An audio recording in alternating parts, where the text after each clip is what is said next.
ఓం శాంతి. June 11వ తారీఖు 2024 ఉదయం మురళి. ఓం శాంతి. బాబ్దాదా మధువనము. ఈరోజు మధుర మహావాక్యాలు. బాబా చెప్తున్నారు, మధురమైన పిల్లలు, ఇప్పుడు మీరు సంపూర్ణం అవ్వాలి. ఎందుకంటే తిరిగి ఇంటికి వెళ్ళి మళ్ళీ పావన ప్రపంచంలోకి రావాలి. ప్రశ్న: సంపూర్ణ పావనంగా అయ్యేందుకు యుక్తి ఏది? జవాబు: సంపూర్ణ పావనంగా అవ్వాలంటే పూర్తి భికారులుగా అవ్వండి. దేహసహితము సర్వ సంబంధాలను మరచి నన్నొక్కరిని స్మృతి చేస్తే పావనంగా అవుతారు. ఇప్పుడు మీరు ఈ కళ్ళతో చూస్తున్నదంతా వినాశనం అవ్వనున్నది.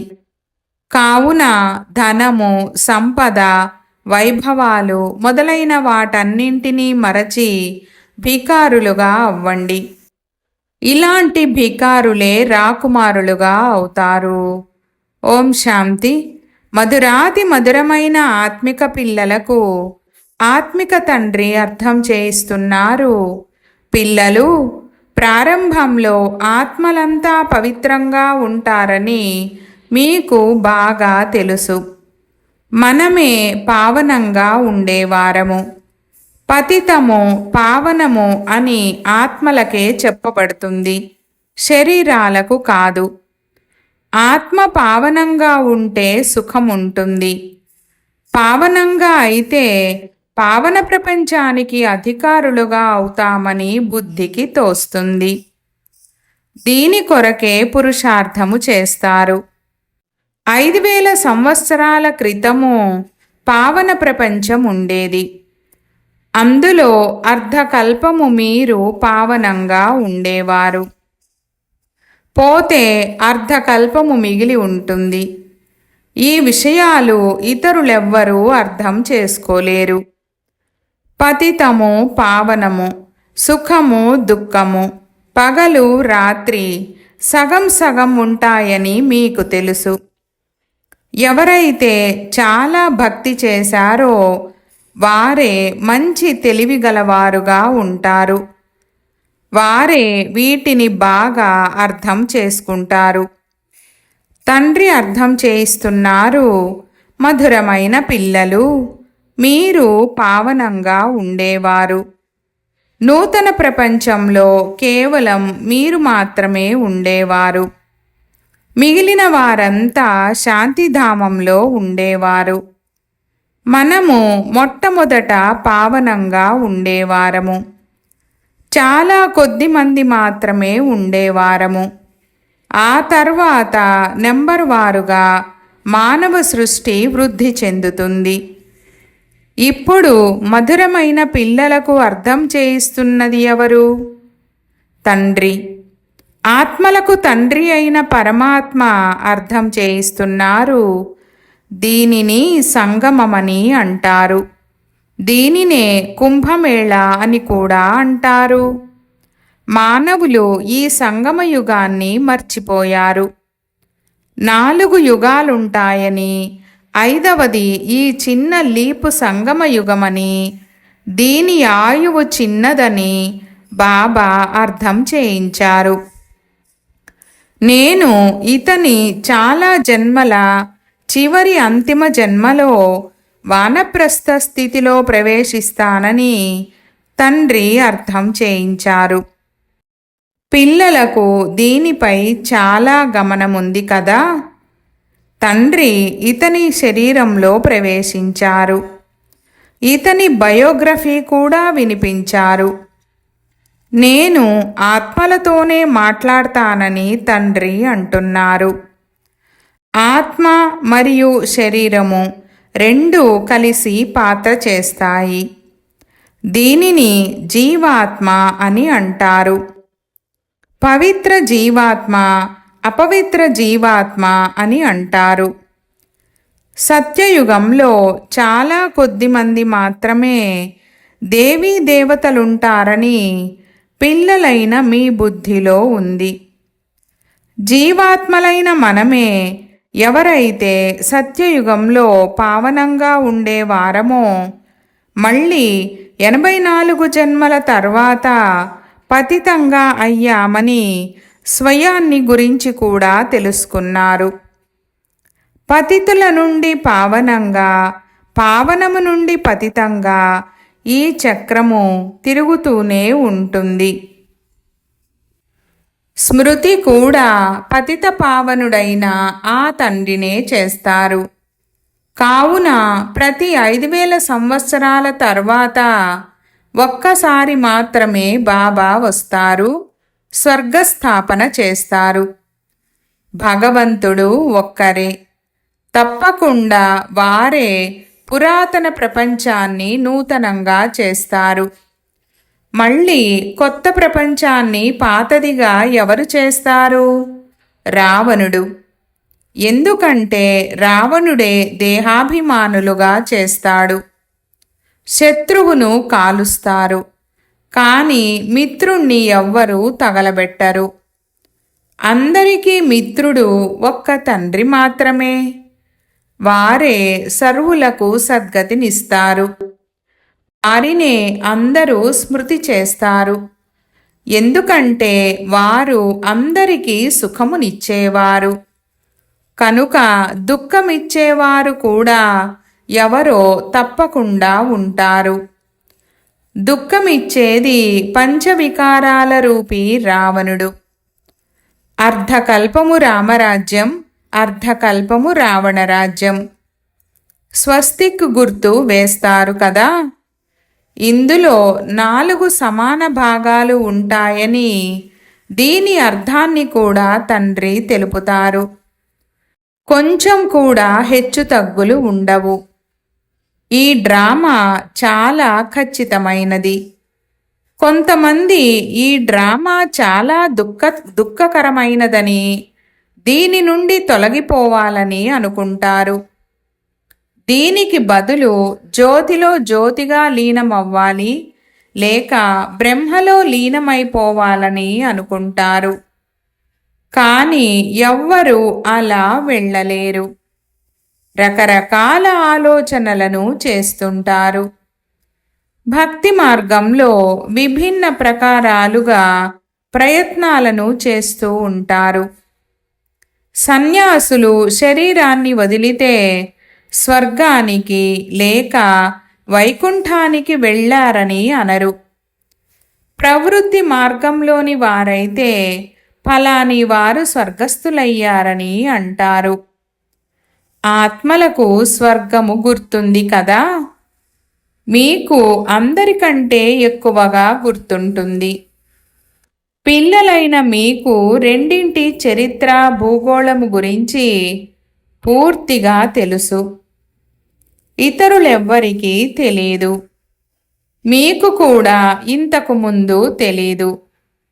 తండ్రి కూర్చొని పిల్లలకు అన్ని రహస్యాలను అర్థం చేయిస్తారు. ఇది మానవ సృష్టి వృక్షము. వృక్షానికి బీజము తప్పకుండా ఉండాలి. పావన ప్రపంచము పతిత ప్రపంచంగా ఎలా అవుతుందో దానిని నేను వచ్చి పావనంగా ఎలా చేస్తానో ఈ విషయాలు తండ్రి అర్థం చేయిస్తున్నారు. పావన ప్రపంచాన్ని స్వర్గమని అంటారు. స్వర్గము గడిచిపోయింది. అది మళ్ళీ తప్పకుండా రిపీట్ అవుతుంది. అందుకే ప్రపంచ చరిత్ర మళ్ళీ పునరావృతమవుతుందని అంటారు. అనగా ఈ ప్రపంచమే పాత నుండి కొత్తదిగా, కొత్త నుండి పాతదిగా అవుతుంది. పునరావృతము అంటేనే డ్రామా అని అర్థము. డ్రామా అనే పదము చాలా బాగా శోభిస్తుంది. చక్రము ఉన్నది ఉన్నట్లు తిరుగుతూనే ఉంటుంది. నాటకాన్ని ఉన్నది ఉన్నట్లుగా అని అనరు. ఎవరైనా జబ్బు పడితే సెలవు తీసుకుంటారు. మనము పూజ్య దేవీ దేవతలుగా ఉండేవారమని, మళ్ళీ మనమే పూజారులుగా అయ్యామని పిల్లలైన మీ బుద్ధిలో ఉంది. తండ్రి వచ్చి పతితము నుండి పావనంగా అయ్యే యుక్తులను తెలుపుతున్నారు. ఇవే యుక్తులు 5000 సంవత్సరాల క్రితము కూడా తెలిపించారు. వారంటున్నారు, పిల్లలు నన్ను స్మృతి చేయండి. తండ్రి మొట్టమొదట మిమ్మల్ని ఆత్మాభిమానులుగా చేస్తారు.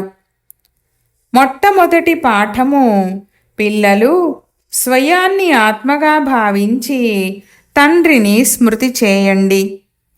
నేను ఇంతగా స్మృతి చేయించినా మీరు మళ్ళీ మర్చిపోతారు.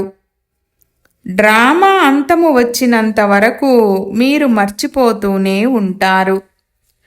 చివర్లో వినాశన సమయం వచ్చినప్పుడు మీ చదువు పూర్తవుతుంది. అప్పుడు మీరు శరీరాలను వదిలేస్తారు. ఉదాహరణకు సర్పము కూడా తన పాత శరీరాన్ని వదిలేస్తుంది కదా.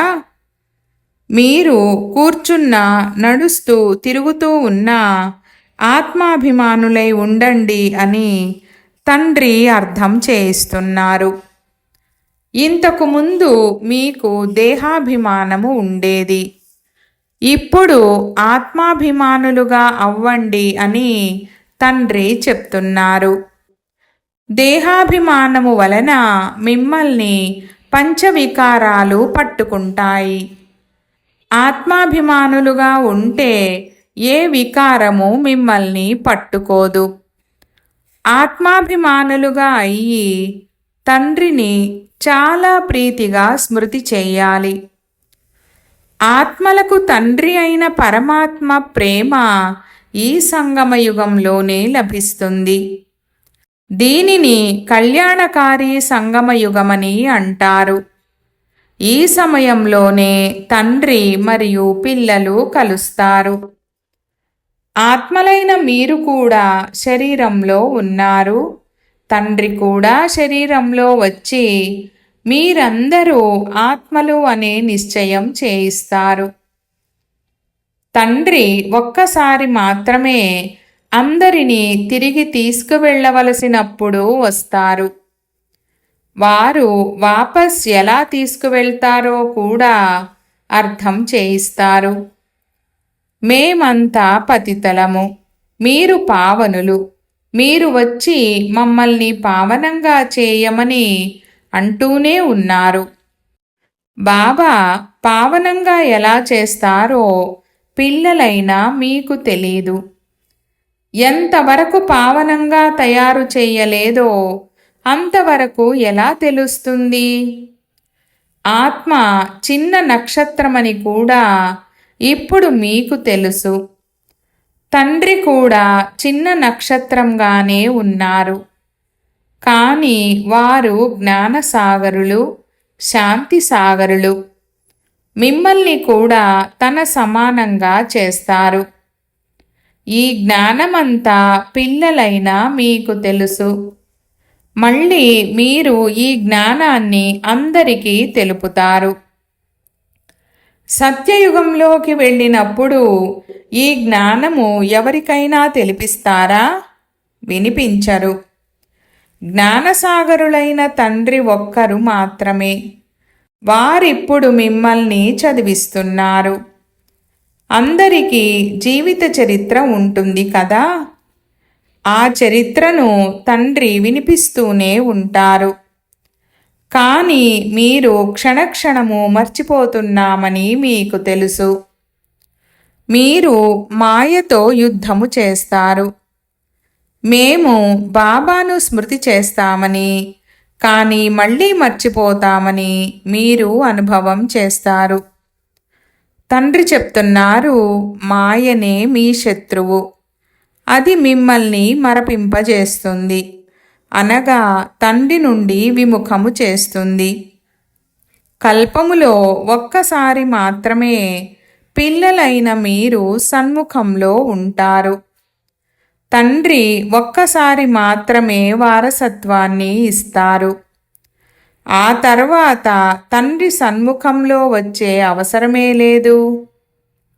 పాపాత్మల నుండి పుణ్యాత్ములుగా స్వర్గానికి అధికారులుగా చేస్తారు. అంతటితో సమాప్తం. ఆ తర్వాత వచ్చి వారేం చేస్తారు? మీరు నన్ను పిలిచారు, నేను ఖచ్చితంగా సమయానికి వచ్చాను. ప్రతి 5000 సంవత్సరాల తర్వాత నా సమయానికి నేను వస్తాను. ఇది ఎవ్వరికీ తెలీదు. శివరాత్రి పండుగను ఎందుకు జరుపుతారో, వారేం చేశారో ఎవ్వరికీ తెలీదు. అందుకే శివరాత్రి పండుగకు సెలవు కూడా ఇవ్వరు. మిగిలిన అన్నిటికీ సెలవిస్తారు. కానీ శివబాబా వచ్చి ఇంత గొప్ప పాత్ర చేస్తున్నారు. కానీ దీనిని గురించి ఎవ్వరికీ తెలీదు, అర్థమే తెలీదు. భారతదేశంలో ఎంతటి అజ్ఞానముంది. శివబాబాయే అత్యంత ఉన్నతమైన వారని పిల్లలైనా మీకు తెలుసు.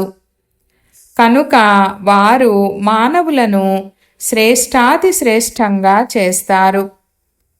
తండ్రి తెలియజేస్తున్నారు, నేను ఇతనికి జ్ఞానమిచ్చాను, యోగము నేర్పించాను. దానివలన ఇతడు మళ్ళీ నరుని నుండి నారాయణునిగా అయ్యాడు. అతడు ఈ జ్ఞానము విన్నాడు. ఈ జ్ఞానము మీ కొరకే. ఇతరులెవ్వరికీ ఈ జ్ఞానము శోభించదు. మీరు మళ్ళీ అలా తయారవ్వాలి. ఇతరులెవ్వరూ అవ్వరు. ఇది నరుడి నుండి నారాయణునిగా అయ్యే కథ. ఇతర ధర్మాలను స్థాపన చేయు వారందరూ పునర్జన్మలను తీసుకుంటూ తమో ప్రధానంగా అయ్యారు. వారంతా మళ్ళీ సతోప్రధానంగా అవ్వాలి. ఆ పదవి అనుసారము మళ్ళీ పునరావృతం అవ్వాలి. ఉన్నత పాత్రధారులుగా అయ్యేందుకు మీరెంతో పురుషార్థం చేస్తున్నారు. పురుషార్థం చేయించేదెవరు? బాబా. మీరు శ్రేష్టంగా అవుతారు. ఆ తర్వాత ఎప్పుడు నన్ను స్మృతి కూడా చేయరు. స్వర్గములో స్మృతి చెయ్యరు. అత్యంత ఉన్నతమైన వారు తండ్రి. వారు ఉన్నతంగా కూడా తయారు చేస్తారు. నారాయణుని కంటే ముందు శ్రీకృష్ణుడు ఉన్నాడు కదా. అలాంటప్పుడు మీరు నరుడి నుండి నారాయణునిగా అవ్వాలని ఎందుకంటారు? నరుడి నుండి శ్రీకృష్ణుడని ఎందుకనరు? మొదటే నారాయణునిగా అవ్వడు. మొదట రాకుమారుడైన కృష్ణుడిగా అవుతాడు. పిల్లలు పుష్పాలుగా ఉంటారు.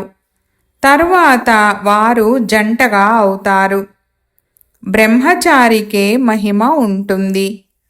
చిన్నపిల్లలను సతోప్రధానమని అంటారు. మనము మొట్టమొదట రాకుమారులుగా అవుతామని పిల్లలైన మీకు గుర్తుండాలి. భికారి నుండి రాకుమారుడు అనే గాయనం కూడా ఉంది. భికారి అని ఎవరినంటారు? శరీరముతో పాటు ఉన్న ఆత్మనే భికారి అని లేక ధనవంతులని అంటారు.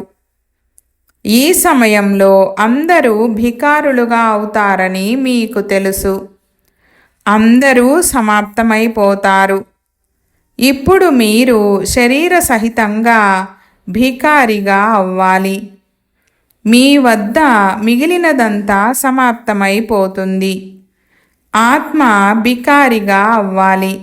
సర్వము వదిలేయాలి. మళ్ళీ రాకుమారులుగా అవ్వాలి.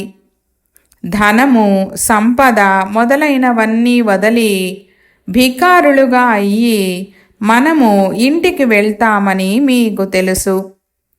మళ్ళీ నూతన ప్రపంచంలో రాకుమారులుగా అయ్యి వస్తాము. ఉన్నదంతా తప్పకుండా వదిలేయాలి. ఈ పాత వస్తువులేవి పనికిరావు. ఆత్మ పవిత్రమైపోతుంది. మళ్ళీ ఇక్కడకు పాత్ర చేసేందుకు వస్తుంది. కల్పకృతము వలె మళ్ళీ జరుగుతుంది. మీరు ఎంతెంత ధారణ చేస్తారో అంత ఉన్నత పదవి లభిస్తుంది. ఈ సమయంలో ఎవరి వద్దనైనా 5 కోట్లు ఉన్నా అదంతా తప్పకుండా సమాప్తమైపోతుంది. మనము మళ్ళీ మన నూతన ప్రపంచంలోకి వెళ్తాము. ఇప్పుడు మీరు నూతన ప్రపంచంలోకి వెళ్ళేందుకు ఇక్కడకు వచ్చారు. నూతన ప్రపంచంలోకి వెళ్ళేందుకు చదువుతున్నామని ఇతర ఏ సత్సంగంలోనూ భావించరు. బాబా మనల్ని మొదట బికారులుగా చేసి తరువాత రాకుమారులుగా చేస్తారని పిల్లలైన మీ బుద్ధిలో ఉంది. దేహ సంబంధాలన్నీ వదిలితే భికారులుగా అయినట్లే కదా. అసలు ఏమీ ఉండదు. ఇప్పుడు భారతదేశంలో ఏమీ లేదు. భారతదేశం ఇప్పుడు భికారిగా దివాలా తీసి ఉంది. మళ్ళీ సంపన్నంగా అవుతుంది. సంపన్నంగా అయ్యేదెవరు? ఆత్మ. శరీరము ద్వారా అవుతుంది. ఇప్పుడు రాజా రాణులు కూడా లేరు. వారు కూడా దివాలా తీశారు. వారికి కిరీటాలు కూడా లేవు. ఆ కిరీటము లేదు, రత్నజడిత కిరీటం కూడా లేదు. ఇది అంధకార నగరంగా ఉంది. సర్వవ్యాపి అని అనేస్తారు. అనగా అందరిలో భగవంతుడున్నాడు. అందరూ సమానమే. కుక్క పిల్లి అన్నింటిలోనూ ఉన్నారని అంటారు. దీనినే అంధకార నగరమని అంటారు. అది మీ బ్రాహ్మణులైన మీ రాత్రి.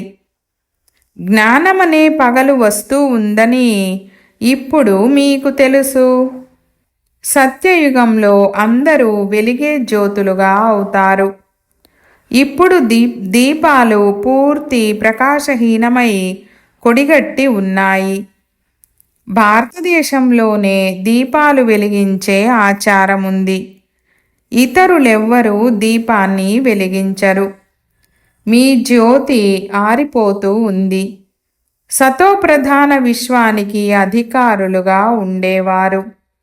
ఆ శక్తి తగ్గుతూ తగ్గుతూ ఇప్పుడు ఏమాత్రము శక్తి లేకుండా ఉంది. తండ్రి వచ్చి మళ్ళీ మీకు శక్తినిస్తున్నారు. బ్యాటరీ ఛార్జ్ నిండుతుంది. ఆత్మకు తండ్రి అయిన పరమాత్మ స్మృతి ఉన్నందున ఛార్జ్ నిండుతుంది. అచ్చా, మంచిది.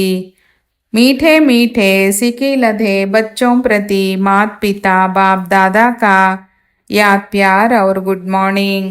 रूहानी बाप की रूहानी बच्चों को नमस्ते।